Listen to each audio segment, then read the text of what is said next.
At least now we can speak freely, Aunt Gloria snapped, pushing her designer sunglasses up as if we were on some beach, not inside a stuffy law office, waiting for Grandma's will to be read.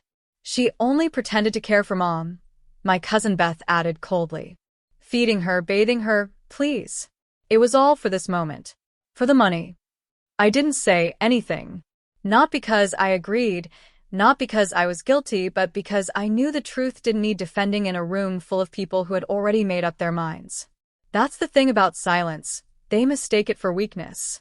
Before we begin, drop a comment and tell us what would you do in this situation? Be honest, tell me in the comments below. We read every comment. Let's begin. Uncle Henry turned to the lawyer. Can we get on with this? Or are we waiting for her to stop pretending she belongs here? The lawyer, Mr. Dorsey, cleared his throat, glancing toward me awkwardly. Actually, we're still waiting on one more person to arrive before we begin. She can wait outside, Beth interrupted, flicking her wrist dismissively. She's not family. She's just the maid with a marriage license. My hands clenched in my lap, nails digging into my palm. It wasn't always like this. But ever since Grandma's health declined and I stepped in to care for her, when no one else did, they started to look at me like I was the threat. Because I didn't just sit next to Grandma during her worst nights. I held her hand. I cleaned up after her strokes. I listened to her cry about how everyone wanted her money, but none of them wanted her company. So no, I didn't argue. Let them believe what they want. The door to the office creaked open, and suddenly the air shifted. My husband, Jackson, walked in wearing a navy suit, his expression unreadable, but his eyes met mine like we were the only two people in the room. In his hand was a sealed manila envelope, marked in Grandma's shaky handwriting, to be read aloud, only if they try to erase her. Every conversation stopped. Even Aunt Gloria, who never shut up, was quiet now. Mr. Dorsey's jaw tightened as he stood. Where did you get that? From the woman who raised her better than any of you ever did, Jackson said calmly. My wife. He handed the envelope to Mr. Dorsey and placed a protective hand on my shoulder. What is this? Beth's voice cracked slightly. Something she left behind, Jackson said. Something none of you thought to look for, because you were too busy deciding who deserves what. Gloria stood abruptly. This is absurd. She's manipulating you. Mr. Dorsey sliced the envelope open with a silver letter opener. Inside was a handwritten letter and a second envelope, which he read aloud slowly. If they ever accuse her of pretending, if they ever try to write her out of this family, like they've done her whole life, read them this. And remind them who sat by my side when my hands couldn't move and my words no longer came easy. Remind them who loved me when I had nothing to give back but memories and tears. Remind them what real family looks like. The silence wasn't quiet, it was violent. Thick. Electric. No one moved. No one breathed. Until Mr. Dorsey spoke again. Also included in this envelope is an updated will. It supersedes the previously known version. I will now read it aloud. Beth slumped in her seat. Gloria looked like she'd been slapped. Uncle Henry whispered, She changed it. She rewrote it 2 days before she died, Jackson said, his voice now low and lethal. While you were all busy posting photos with her on Facebook, pretending to care for likes, she was dictating this letter. To make sure justice would still speak after her voice was gone. Mr. Dorsey cleared his throat. To my granddaughter-in-law, Madison Grace Cooper, I leave my home, all my liquid assets, and the trust fund I'd once promised to my children, but could no longer in good conscience let them have. You were the only one who saw me, who didn't treat me like a burden or a piggy bank. And now it's yours. Beth gasped. Gloria shot up from her chair. This is a lie. This is forged. This is manipulation. Madison. That's my name. And I still hadn't said a word. Because I didn't have to. My silence was louder now than any scream. And I could see it right there, in the way they stared at me like I'd just shattered their entire legacy. The legacy they thought was owed to them, not earned. Mr. Dorsey handed me the envelope. She wanted you to have this. It's the only copy, she insisted, stay sealed. She didn't trust anyone else to protect it. As I opened it, tears filled my eyes. Not for what I gained, but for what they'd lost, long before today. They lost the woman who loved them, and they never even noticed. But I did. And now, I would carry her truth forward, quietly, fiercely, and in full view of every single person who tried to erase me. Beth was the first to speak after the will was read. Her voice was trembling, but laced with venom. "This can't be legal," she hissed, standing up so quickly her chair screeched against the hardwood floor. "There's no way Grandma would cut us out. We're her blood." Mr. Dorsey didn't flinch. "It's perfectly legal." She had full mental capacity. "We recorded the entire session, and I personally notarized it." She was manipulated. Gloria spat, pointing at me like I was a criminal. She was old. Sick. She didn't know what she was doing. I finally spoke. She knew exactly what she was doing. My voice was calm. Too calm, like the center of a storm. "You weren't there when she couldn't breathe at night. When she cried because her legs didn't work. When she forgot the day of the week and panicked thinking she was dying. I was. I saw her. I stayed. I loved her. That's what made me family. Not the blood in my veins." Gloria's jaw clenched. She turned to Jackson. "And you? How dare you barge in like some white knight?" Jackson narrowed his eyes. "Because unlike the rest of you, I don't sit back while my wife gets humiliated for doing the right thing. Madison didn't ask for any of this. She earned it." Beth flung her purse over her shoulder and stormed toward the door. "Enjoy your pity prize. You think money buys respect? You'll never be one of us." "I don't want to be," I said. And the door slammed shut behind her. But Gloria didn't leave. Neither did Uncle Henry. No, they lingered, hovering, watching, their faces twitching in quiet disbelief as if waiting for someone to say, "Just kidding," and take it all back. But no one did. Instead, Mr. Dorsey handed me a folder with documents, title deeds, account statements, and a ring box. Inside it was Grandma's wedding ring, delicate, worn, engraved on the inside. "All my love, M." My breath caught. I wasn't expecting that. "Your grandmother wore this every day until the night before she passed," he said. "She asked me to give it to you with this message. You'll know when it's time to wear it." I stared at the ring, feeling her presence heavy around me. Jackson leaned in close and whispered, "You okay?" I nodded. But the truth? No. I wasn't. Because part of me still wanted them to apologize. To understand. To say sorry for treating me like I didn't matter. For pretending my love wasn't real just because it didn't come with a shared last name or a childhood of birthday parties together. But they wouldn't. People like that don't say sorry. They just get louder when they lose. That night, Jackson and I drove back to the house, Grandma's house, now mine. I hadn't been inside since the funeral. Everything still smelled like her. Cinnamon. Wool. Lavender soap.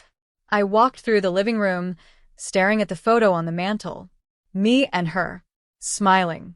Her hand over mine. It wasn't a posed photo. Jackson had taken it one afternoon, without us noticing. She was the only person who'd ever made me feel chosen. Loved for who I was, not who I was supposed to be. And now she was gone. Jackson placed a cup of tea in front of me. "You were incredible today. You didn't even flinch." I wanted to scream, I admitted. He nodded. "But you didn't. You made them listen. You honored her." I reached into the envelope again. There was another note, folded neatly. It read, "If they try to come for you after I'm gone, don't be afraid. They'll come with words, but you have the truth. They'll come with guilt, but you have love. They'll come with lawyers, so I left you one too. Her name is Camille. She's expensive and ruthless. You'll like her." I laughed, tears falling down my cheeks. Jackson smiled. God, I loved that woman. I wiped my eyes. Me too. But deep down, I knew this wasn't over. They weren't going to let it go. And sure enough, the next morning, an envelope was shoved under the front door. No stamp.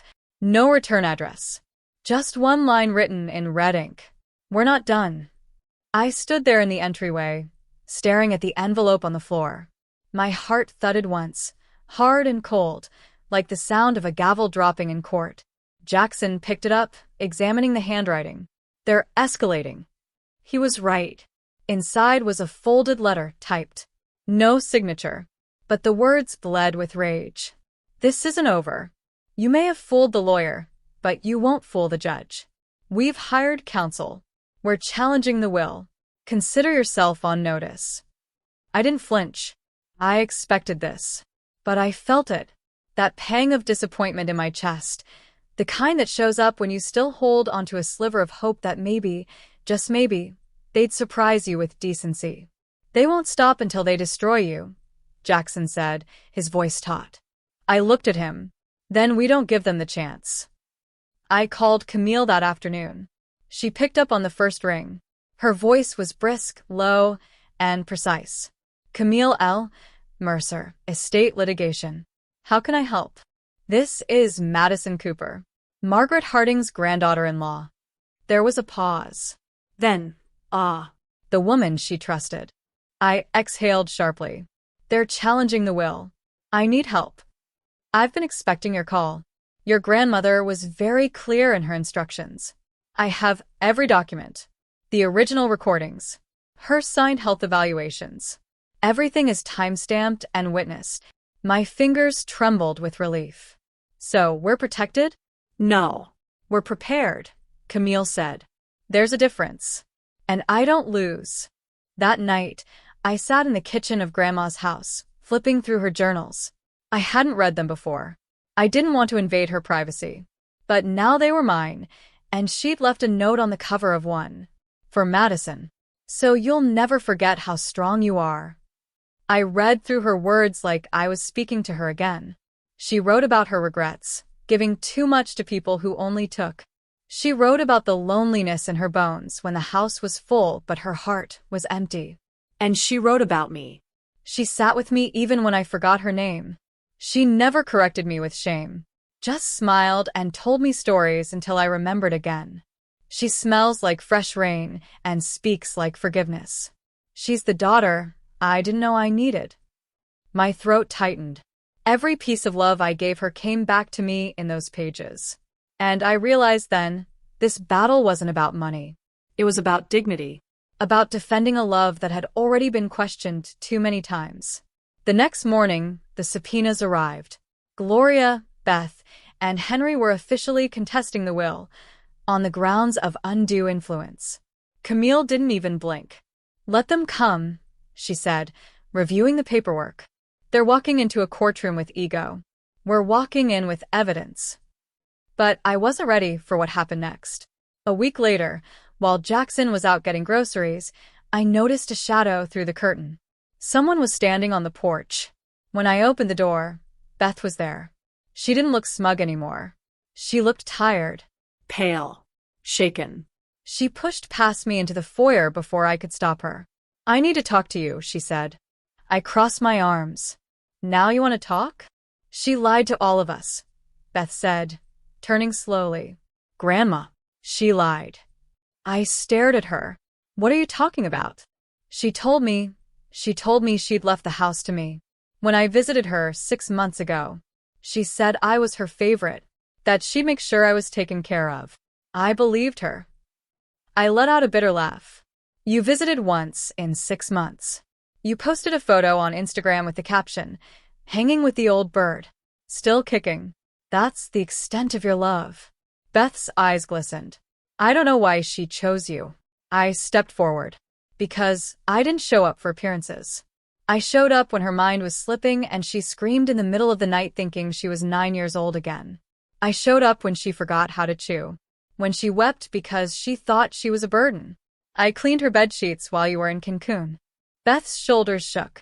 I didn't know it was that bad. You didn't care to find out. She looked at me then, not with hatred, but with shame. And maybe, for the first time, understanding. I just came to say, she whispered. If you win in court, I won't fight anymore. I said nothing, because it wasn't about winning. It was about standing where I belonged and not moving when they tried to push me out. The courtroom wasn't glamorous like on TV. No marble floors. No dramatic lighting. Just worn-out chairs, tired carpet, and a judge who looked like he hadn't had lunch yet.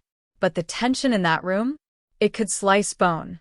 I sat on the right side with Camille, dressed in a navy blue blouse and black slacks. Nothing flashy, just quiet strength.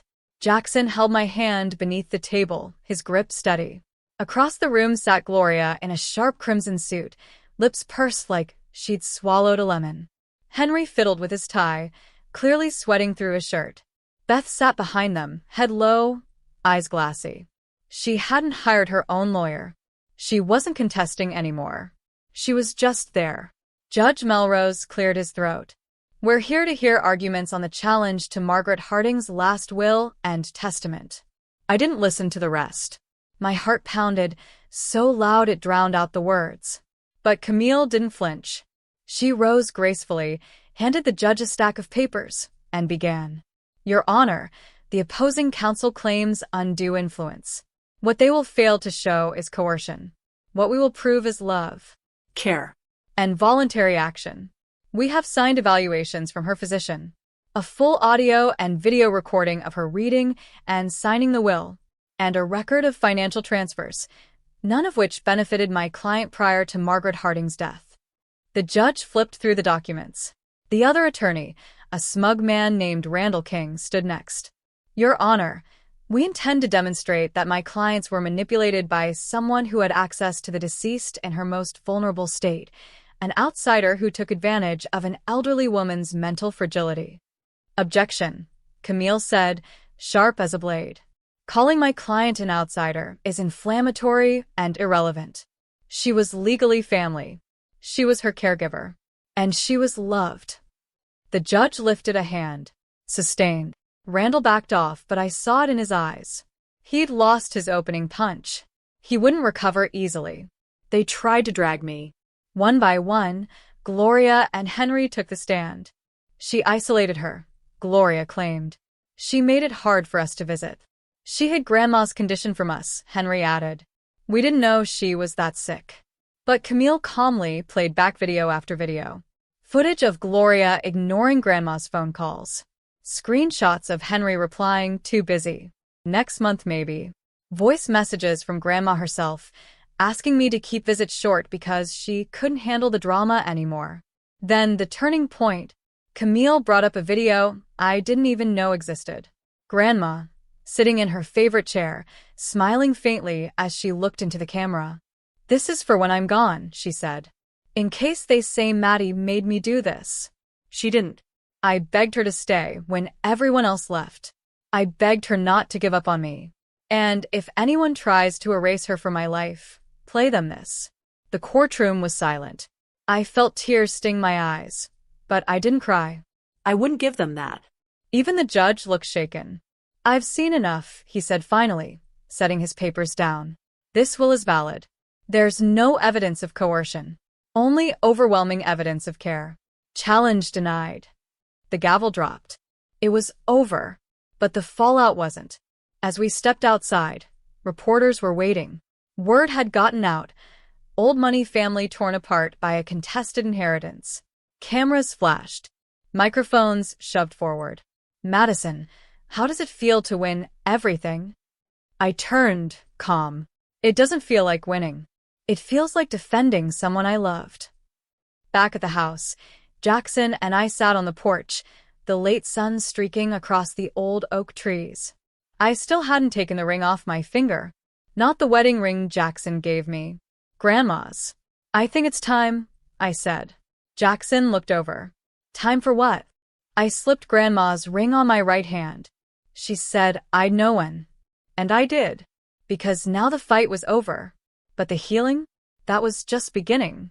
Later that evening, a knock came at the door. Beth. Again. This time with something in her hands, a box. I found this in my mom's attic, she said softly. It's full of photos. Of you and Grandma. From when you first started helping her. I took it slowly, surprised. She really did love you, Beth said. And I see it now. I was just too selfish to understand it before. I didn't reply right away. Then I said, "You were angry. That's not the same as being evil." Beth nodded. "I'm trying not to be either." She turned to leave, but stopped at the edge of the porch. "You were never the outsider, Maddie," she said. "We were." A week passed. No lawsuits. No more letters. No surprise visits. Just quiet. Peaceful, strange quiet. I spent my mornings in Grandma's old garden, hands in the soil where hers used to be. Jackson would bring me coffee, kiss my temple, and let me be. I needed this silence to breathe after the war. Camille called. "The estate is fully transferred. Everything's in your name now." "Thank you," I told her. "For everything." "You don't owe me thanks," she said. "You honored her better than any contract ever could." That night, I finally opened the last of Grandma's boxes. In it, her old recipes, a dried rose from her wedding bouquet, and a note I hadn't seen before. "If they ever forget who you are, let them. You never needed their approval. You only ever needed to remember who you were to me." I folded it and placed it in the drawer next to her ring. That weekend, I invited the neighbors over. Just a small group.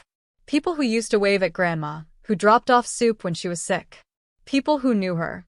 We sat under the porch lights, sharing stories, laughing, remembering. For the first time in a long while, I wasn't the girl who married into the family. I was Madison, the woman who stayed. The next morning, I walked through the house, sunlight warming the old floors, and whispered, "It's yours now, Grandma. It always was. But now, I'll carry it forward."